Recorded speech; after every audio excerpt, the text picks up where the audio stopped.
It is a crisp spring morning and the water on New York Harbor is calm. A dense fog that blankets the water is beginning to melt away with the rising sun.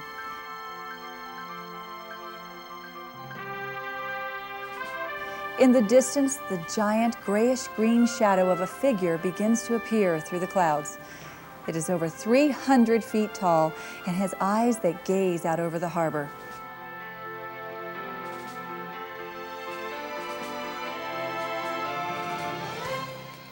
As you get closer to the giant, you can see that its right arm is raised straight into the air, holding a bright torch. It's standing on an island in the middle of the harbor. Can you figure out what it is? Here's a hint. It's a gift that was given to America by the people of France to celebrate our 100th year of freedom. Now, before I tell you the answer, let me give you another hint. This so-called giant is a true American icon. It is a national monument that has stood as a welcoming beacon for millions of people who have traveled long distances to live in America. Got it now? It's the Statue of Liberty. Hello, my name is Dana Harrison. In this History for Kids program, we will learn all about the Statue of Liberty. We will learn where and how it was made, see the artists that actually designed and built it, and we'll follow the statue's life from its beginnings as a mere dream to its present condition today. To begin our journey, let's go back in time to Paris, France in the early 1870s. Paris was not like the city we know today. It was recovering from a revolution in which the lower classes of France had won their independence from the upper classes. France was not, however, the newest democracy on earth. Instead, it was a very turbulent place with many governments coming and going from power. French people looked to America and saw that people here were mostly free from tyranny and oppression. They wondered why their nation couldn't be more like America. They wanted freedom of speech and human rights. After all, France had been one of the countries who supported the Americans during the Revolutionary War. Now they simply yearned for their own democracy and the support of America to get it. It was in the middle of this period of change in France that a young artist named Frédéric Auguste Bartholdi was born in the small town of Colmar. Bartholdi started studying art at a very young age. He realized that he had an interest in sculpture and began to pursue it. He loved that a sculpture could be giant. Building huge statues soon became his focus.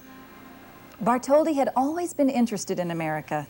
He loved the image of freedom that the Americans represented and wanted somehow to be a part of it. It was during this time that he had the idea to build a large statue representing what he thought America stood for, liberty and freedom. He thought he could give the statue to America as a gift, a symbol of French liberty as well. He began to tell his countrymen about it, but most of them scoffed at him. He knew that he must gain support for his dreams somewhere else. Somewhere where people had appreciation for basic human rights and liberties. Somewhere like America. On May 26, 1871, Bartholdi boarded the steamship Perrier in France to begin a 13-day journey across the Atlantic Ocean to the United States. On June 8th, the Perrier pulled into crowded New York Harbor. Bartholdi was inspired. He sat on the deck of the steamer and drew in his sketchbook like crazy. He created images of anything that came into his mind and then quickly threw them overboard as he decided they weren't right. As he approached the entrance to the harbor, he was able to see a small island in the middle, which was named Bedloe's Island. It was then that the vision of the Statue of Liberty struck him. He began to draw furiously as the boat got closer to the island. By the time they'd passed it, he had completed his first drawing of the Statue of Liberty. He called it Liberty Enlightening the World. The drawing depicted a woman wearing a long robe with her right hand raised above her head, holding a torch. Her other hand held a stone tablet with the date of America's independence chiseled into it. Bartholdi knew immediately that this was the statue he wanted to build. He spent a lot of time wandering across America, trying to build support for his statue. He traveled from New York on the East Coast to the Redwood Forest on the West Coast. He was amazed with America. He could not believe how huge everything was here. He once wrote in a letter, "Everything in America is big. Here, even the peas are big." Unfortunately, he found little financial support. Bartholdi returned to France. Again, he found that money for his dream was not that easy to find. The French government at that time would not allow such a symbol of freedom to be built on its soil. They were worried that if such a symbol were built on their own soil, it might spark an uprising of their own citizens. So Bartholdi was told to wait. His statue was a great idea, but his timing was a little off. Bartholdi stopped work on the project and began building other statues, but he never forgot his liberty enlightening the world. Bartholdi met a young French dressmaker named Jeanne Emilie. He fell in love with her instantly. The body of the one he loved was to become the body of the statue he dreamed of. Jeanne Emilie posed for him so he could design his statue's body after hers. The face, however, was to be something more motherly. So, to make the face of the statue have a more nurturing quality, he used his own mother's face as the statue's face. He began to build small clay models of the statue and the pedestal it was to sit on. He made many of them until he felt he had the perfect design for liberty enlightening the world in miniature. In 1874, the political mood changed in France and a new government was created. They called this new government the Third Republic. It offered citizens similar freedoms to the Americans. Bartholdi and his whole country felt like the light of liberty truly was enlightening the world. He was once again inspired. The French government finally helped form an environment in which Bartholdi could create his statue. In 1875, Bartholdi was commissioned to build the Statue of Liberty. He was overjoyed. It was early on a Monday morning in mid-November that Bartholdi walked into his Enlightening the World workshop. He felt dwarfed by the massive workshop as he walked through it for the first time. It was a giant workshop in which he would build a giant monument. She was to be more magnificent than any other before her. It would contain 2 metal staircases, one going up and one going down. People would be able to climb up in it and gaze out at the world from inside her crown. It was a radical plan that Bartholdi had carefully thought through. He knew he would need a strong infrastructure or frame on the inside. It would be kind of like a giant skeleton made of steel beams. The basic shape of the statue would be made up of these metal beams that were put together like scaffolding. It looked kind of like this structure. Do you know what monument this is or where it is located? Notice the many straight metal bars that have been put together to form the shape of the tower. It's called the Eiffel Tower and is named after its designer, Alexandre Gustave Eiffel. It stands in the heart of Paris, France. The same man who built this tower was appointed to build a similar structure for the inside of the Statue of Liberty. Alexandre Eiffel began to design the metal frame that would support the statue. He knew he had to make it strong so it could stand up to all types of weather conditions. Giant lightning rods were even installed in case the statue was ever struck. The same type of steel bars used in the Eiffel Tower were used in the Statue of Liberty. They formed the giant metal skeleton of the statue.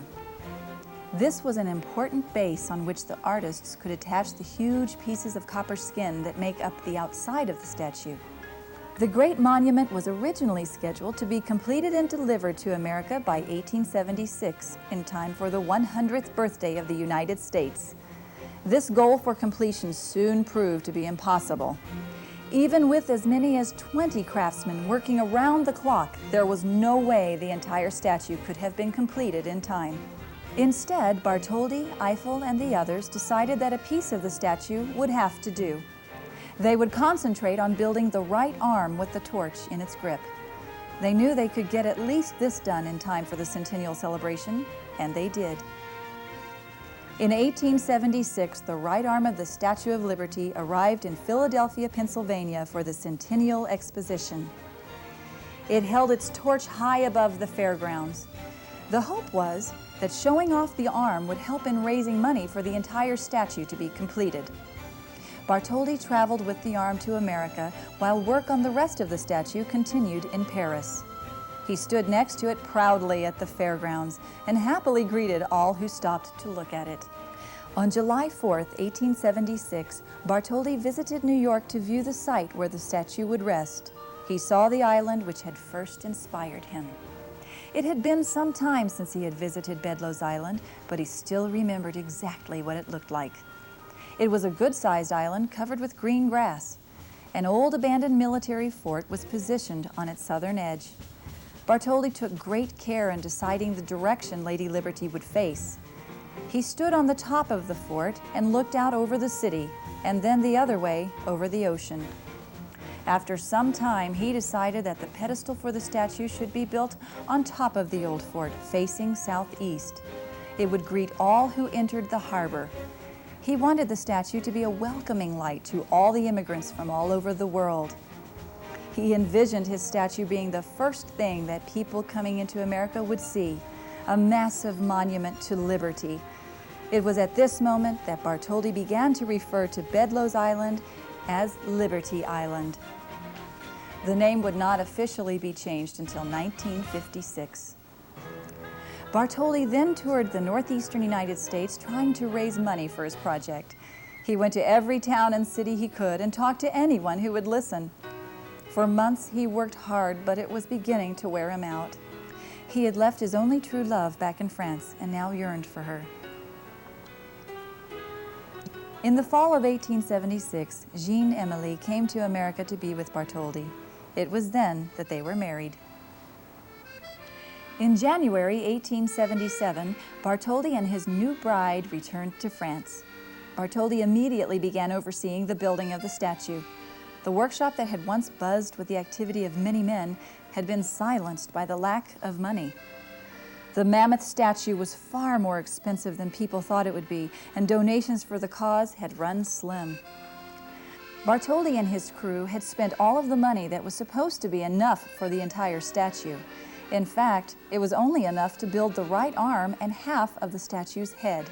Supporters scraped together all the money they could to finish the head just in time to be displayed at the 1878 World's Fair in Paris, France. Bartholdi hoped that if people could see the statue, they would be more likely to donate to its cause. They succeeded in raising enough money at the fair to continue building the statue. To raise even more money, they tried just about anything. They held a lottery. They even accepted donations from French elementary school children. Slowly but surely, the statue came together. The head of the statue sat strangely in the courtyard outside the workshop in Paris. It seemed to be waiting for the rest of its body to be made, and soon it was. The great steel skeleton was built and placed next to it.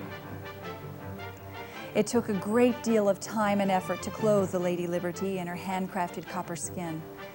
By the summer of 1882, she was dressed to the waist. Later that year, Bartholdi wrote, "The statue commences to reach above the houses, and next spring one will see it overlook the entire city." Bartholdi was a little quick in his estimates about when the statue would be finished. By the time the next spring rolled around, it was still under construction. The project was proving to be an incredible ordeal, but it was worth it. The statue that was supposed to be finished by July 4th, 1876, was finally completed 8 years later. In June of 1884, the final touches were put on the statue outside of the workshop in Paris. It towered over the city. The French people loved it and lined up to have a chance to go inside of it. 168 steps went all the way to the top of the statue, where people could walk out onto the rim of the torch or sightsee from inside the crown. It was an unbelievable achievement. The French people were extremely proud. Bartholdi and his supporters knew the completion of the statue was half the job. Now that the statue was built, it had to be taken apart, piece by piece, to be shipped to America, where it would be put back together on Bedloe's Island. Moving the statue proved to be much harder than people thought. Every piece was marked and numbered. They were all placed carefully next to each other so they would not be mixed up. In all, it took 214 huge boxes to fit the entire statue. Back in America, the pedestal on which the statue was to sit was far from finished. In fact, the pedestal had barely even begun. progress was slowed by a lack of money and interest. It was far from ready to receive the great statue. A pedestal fund was created to raise money. A young Jewish American poet named Emma Lazarus wrote a poem entitled "The New Colossus" to honor the statue. Not like the brazen giant of Greek fame, with conquering limbs astride from land to land, here at our sea-washed sunset gates shall stand a mighty woman with a torch, whose flame is the imprisoned lightning, and her name, Mother of Exiles. From her beacon hand glows worldwide welcome. Her mild eyes command the air-bridged harbor that twin cities frame. Keep, ancient lands, your storied pomp, cries she with silent lips. Give me your tired, your poor, your huddled masses yearning to breathe free, the wretched refuse of your teeming shore. Send these, the homeless, tempest-tossed to me. I lift my lamp beside the golden door. These inspiring words would be inscribed at the base of the statue's pedestal in 1903. The carefully dismantled statue arrived in New York City from France on June 17, 1885.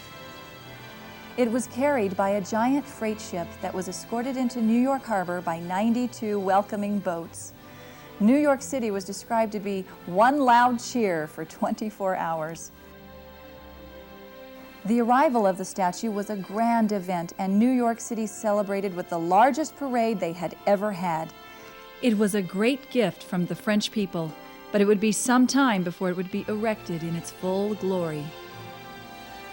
Joseph Pulitzer and his newspaper, the New York World, helped to raise $100,000 for the pedestal by accepting donations from the public. Every man, woman, and child who could afford as much as a penny began to donate. The American elementary school children donated all of their spare change. To acknowledge the generosity of these people, the newspaper published all of their names and messages. Things like, "A lonely and very aged woman with limited means wishes to add her mite," and "We send you $1, the money we have saved to go to the circus with," and "Enclosed, please find 5 cents as a poor office boy's mite to the pedestal fund." Now, with all of America supporting it, the pedestal project was soon completed. On a cold, foggy day in New York Harbor on October 28, 1886, Lady Liberty stood on top of its new pedestal. Its head was covered with a large cloth. The harbor was teeming with boats of every kind. People were packed onto them, waiting for the great statue to be unveiled. Along the shore, people were standing shoulder to shoulder, sharing binoculars, all trying to catch their first glimpse of the new statue. Liberty Island itself was crowded with dignitaries, politicians, and members of the design team. Lady Liberty stood 305 feet tall, which is just about the same size as a football field turned on end. Her right arm, 42 feet long. Her eyes, almost 3 feet across, and her nose, nearly 5 feet long. The Statue of Liberty was truly a magnificent monument to freedom. It towered over New York Harbor. It was the largest metal statue in the world. The entire crowd which had gathered was breathless, waiting for the unveiling. Bartholdi was perched high on top of the statue on the rim of the torch. In his right hand, he held the rope that would release the cloth from the statue's face when pulled. He smiled proudly as he looked out over the masses that had gathered to witness the event. Then, at the precise moment when the crowd was just about ready to burst from anticipation, Bartholdi pulled the rope and officially marked the completion of one of our country's greatest monuments, the Statue of Liberty. To the many immigrants who came to America for freedom and were greeted by this friendly giant, it became a symbol that represented America and everything it holds dear. It stands for liberty that stretches from the blue waters of the Atlantic Ocean to the golden California beaches. It is a symbol of every hope and dream of every person who was born in America or who came here from distant lands. The Statue of Liberty truly symbolizes freedom. It forever stands doing what its designer intended it to do, enlightening the world with liberty.